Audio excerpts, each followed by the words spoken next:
Hello student, welcome back to my channel mathematics by Pawan Saxena. तो आज हम डिस्कस करने वाले हैं क्वाड्रेटिक इक्वेशन के जो कंडीशंस होती हैं रूट्स की, वो कैसे हो सकती हैं और वहाँ पर जो उनके ABC रियल नंबर जो हम यूज करते हैं उनके साइन से उन पर क्या इफ़ेक्ट पड़ा है। तो आप देख सकते हैं कि क्वाड्रेटिक इक्वेशन जो स्टैंडर्ड फॉर्म में होती है वो सामने लिखी हुई है ax² + bx + c, और हम इसे क्वाड्रेटिक फार्मूला जो हम यूज करते हैं इसको सॉल्व करने का वो भी सामने लिखा हुआ है, और इसकी हेल्प से हम कुछ भी इक्वेशन को सॉल्व कर सकते हैं। ये समझ लीजिए आपका हिंदी में से कहते हैं श्रीधराचार्य का फॉर्मूला, जिसकी हेल्प से हम कोई भी रूट्स सॉल्व कर सकते हैं। उसके बाद आते हैं क्वाड्रेटिक फॉर्मूले पर। तो देखिए आप सामने दिख रहा होगा कि ये जो क्वाड्रेटिक फॉर्मूला है इसमें आपका ax² + bx + c एक इक्वेशन है जिसमें a की वैल्यू 0 नहीं होना चाहिए, और यहाँ से हम x की वैल्यू निकाल सकते हैं। हमारे पास चाहे कैसी भी इक्वेशन हो, अंडर रूट में हो चाहे रेशनल नंबर में हो, आप इसकी हेल्प से हर एक इक्वेशन के फैक्टर कर सकते हैं। और ये आपको 3 कंडीशन पता ही होगी पहले से कि अगर b² - 4ac > 0, इसे d कहते हैं। d फॉर होता है डिस्क्रिमिनेंट। अगर ग्रेटर देन 0 है तो 2 रियल सोल्यूशन, इक्वल 0 है तो 1 रियल सोल्यूशन, जो कि दोनों आपस में इक्वल भी होते हैं, और लेस देन 0 है इसका मतलब कि वो 0 रियल सोल्यूशन, मतलब रियल वैल्यू नहीं निकलेगी, इमेजरी वैल्यू निकल सकती है। तो ये सब चीज़ें आपने पढ़ ली होंगी। लेकिन अब आता है condition for root of the quadratic equation. तो देखिए ABC के साइन से क्या फ़र्क पड़ता है वो आपको ले चलते हैं हम नेक्स्ट पेज पर। तो देखिए यहाँ पर हमारे पास दे रखा है कि condition for root of the quadratic equation, और इक्वेशन हमारे पास ये दी हुई है। अगर यहाँ पर आपका a की वैल्यू 0 से बड़ी है, दैट मीन्स आपकी वैल्यू पॉजिटिव होना चाहिए, और b अगर हो जाता है 0, मतलब इसमें ये टर्म हमारा गायब हो जाता है। तो देखिए आपका रूट जो होगा वो कैसा होगा, रियल हो सकता है अगर c की वैल्यू 0 से छोटी है, मतलब नेगेटिव है, और कॉम्प्लेक्स हो सकता है अगर c की वैल्यू 0 से बड़ी है। लाइक अगर कोई इक्वेशन आ जाए 2x² + 3, तो यहाँ पर आपके जो जीरोस आएंगे वो कैसे आएंगे, कॉम्प्लेक्स 0 आएंगे।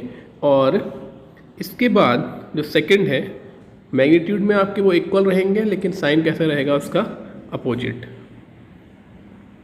सेकंड पॉइंट है, अगर b और c की वैल्यू यहाँ पर 0 हो जाती है, मतलब केवल तो आपके पास ये इक्वेशन रह जाएगी 2x²। तो 2x² = 0, तो यहाँ पर दोनों आंसर क्या हो जाएंगे, इसके 0 हो जाएंगे, तो रूट्स हो जाएंगे आपके 0।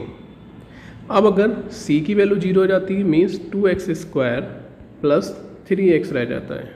तो यहाँ से जब ये दोनों नंबर रह जाएंगे तो आपके पास सॉल्व करने के लिए क्या रह जाएगा, जैसे कि हमने 2x² + 3x लिया, हमने x यहाँ से कॉमन ले लिया, तो यहाँ बचेगा 2x + 3।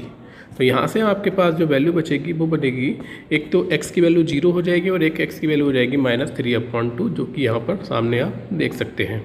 एक है -b/, है और एक है आपकी 0। इसके बाद अगर दोनों अपोजिट साइन के हैं a और c, मतलब एक प्लस का एक माइनस का है, या फिर एक माइनस का है या एक प्लस का है, मतलब a और c के साइन सेम नहीं होना चाहिए, तो आपके दोनों जो रूट निकल के आएंगे वो अपोजिट साइन के आएंगे, मतलब एक प्लस का रहेगा और एक माइनस का रहेगा। इसके बाद अगर आपके तीनों नंबर सेम है, मतलब ये पूरी इक्वेशन आपकी दे रखी है 2x² + 3x + 1 = 0, तो तीनों यहाँ पर देखिए a की वैल्यू 2, b की वैल्यू 3, c की वैल्यू 1, सब पॉजिटिव हैं, सब ग्रेटर देन 0 हैं, तो आपके दोनों 0 आपके नेगेटिव आएंगे। और अगर ये तीनों माइनस के हो जाते हैं तब भी आपके दोनों 0 नेगेटिव आएंगे। कंडीशन ध्यान रखें, कभी कभी डीपली एक नंबर में क्वेश्चन पूछ लेता है। इसके बाद अगर आपके साइन ऐसे कुछ आते हैं कि a और c बड़ा है 0 से बट b छोटा है, a और c छोटा है लेकिन b बड़ा है, तब यहाँ पर आपके दोनों रूट पॉजिटिव आएंगे।